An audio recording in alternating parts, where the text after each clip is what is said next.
Hello freaks சும்மா ஒரு வீடியோவில் சும்மா ஒரு வீடியோ கிடையாது, இது வேறு ஒரு வீடியோக்கான எபிசோடுக்கான தொடக்கம். ஸோ அதுக்காக தான் டீப்பாக யோசிச்சுருக்கேன். என்னப்பா எபிசோடை சொல்லுப்பா குதிக்காமல் அப்படின்னு சொல்லாதீங்க. ஸோ நம்ம சிலம்பம் கொஞ்சம் நல்லா கற்றுக்கிட்டு இருக்கோம். ஸோ அதுக்கான ஒரு காம்படிஷன் ஒன்று வருது. ஸோ அதில் நம்ம கலந்துக்கலாம்னு சொல்லி டிசிஷன் எடுத்திருக்கோம். ஸோ அதுக்கான ப்ராக்டிஸ் தான் இதுக்கப்புறம். ஸோ இதுதான் டே 1 ஆஃப் கம்பு சுற்றுறோம் கப்பை தூக்குறோன்ற டே 1 எபிசோடு. ஸோ இந்த எபிசோடு எப்படி போகுதுன்னு தெரில. அடுத்த ஒரு 7 நாளில் காம்படிஷனு. ஸோ ஆல்ரெடி நம்ம ப்ராக்டிஸ்லாம் பண்ணிகிட்ருக்கோம். ஸோ இதில் சில டிப்ஸ்லாம் கொடுத்து நம்ம இம்ப்ரூவ் பண்ண போகிறோம். லைக் நம்ம ஸ்டாட்டிக்ஸ் பண்ணுறது, எப்படி எடுக்கிறது கொம்பை, அந்த மாதிரி சில டிப்ஸ்லாம் மட்டும் யூஸ் பண்ணி நம்ம கேட்டகரியில் எப்படி பண்ண போகிறோன்றதை மட்டும் தான் பார்க்க போகிறோம். மற்றபடி இதில் கப் அடிக்கிறோமா இல்லையா அதை பற்றிலாம் நம்ம கவலைப்பட வேணாம். நம்ம போய்ட்டு ஒரு எக்ஸ்பீரியன்ஸாக இருக்கும், நம்ம போய்ட்டு கலந்துக்கலாம் ஃபஸ்ட்டு.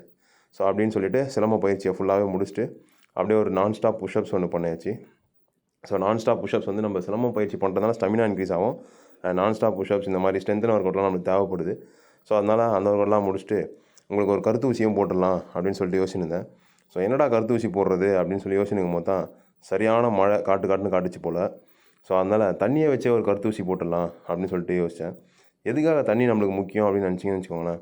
ஸோ நம்ம பாடியில் ஒரு 60 to 75% வரைக்கும் அது வந்து வாட்டராக தான் இருக்கும், போத் மென் அண்ட் உமனுக்கு. ஸோ ஒரு பார்ட்டுக்கும் ஒரு குறிப்பிட்ட லெவல் ஆஃப் பர்சன்டேஜ் இருக்குது. ஸோ பிளட்டுக்கு வந்து 85, ஸ்கின்னுக்கு 80, மசிலுக்கு 75, லங்ஸ்க்கு 90, போன்ஸ்க்கு 24, பிரெயினுக்கு 75. அதனால் தண்ணி நல்லா குடிங்க. டுடே ஜாலி டுமாரோ காலி.